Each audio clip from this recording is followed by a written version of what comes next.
Alors je rappelle que la lettre de la Chambre criminelle, c'est une publication mensuelle qui est rédigée par des conseillers de la Chambre de façon très collective.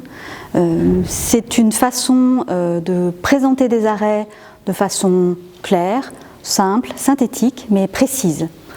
En général, les lettres comportent une dizaine de commentaires, pas plus. Quels sont les thèmes de la lettre de mars, de la lettre de la Chambre criminelle? Une nouvelle fois, on est frappé par la diversité des sujets. Des décisions qui portent sur l'application des peines. La lettre de février comportait déjà 3 décisions en la matière, mais cette fois-ci 2 autres décisions sont commentées.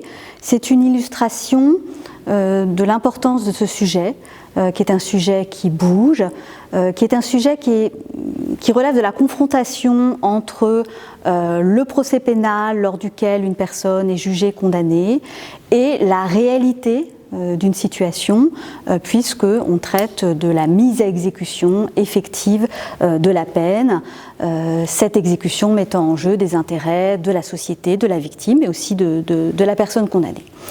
La lettre de mars, c'est aussi des sujets plus légers. Il y a un commentaire qui s'appelle « Qu'est-ce qu'un trottoir ?» Mais si, c'est sérieux parce qu'on y traite de la contravention de stationnement gênant sur un trottoir. La lettre de mars, c'est aussi un sujet d'actualité qui va intéresser notamment les praticiens du droit, puisqu'il porte sur la dématérialisation des échanges entre les avocats et les juridictions. Donc un sujet ancré dans la réalité du moment. Et là, vous verrez à la lecture de la lettre que la Chambre criminelle fait évoluer sa jurisprudence en prenant en considération la généralisation de la communication électronique. Enfin, la lettre, c'est aussi une façon d'attirer l'attention sur des audiences à venir, les audiences très emblématiques.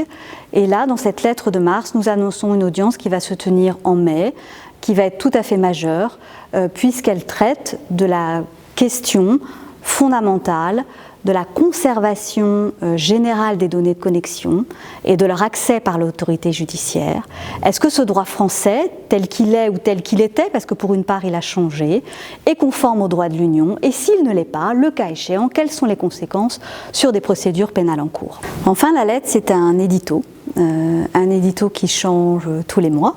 Donc à chaque fois, c'est une surprise pour les lecteurs. Et cette fois-ci, nous avons l'honneur d'accueillir dans cette lettre Nicole Mastracchi, qui est un magistrat, ancien membre du Conseil constitutionnel, qui va nous parler de la question prioritaire de constitutionnalité en matière pénale.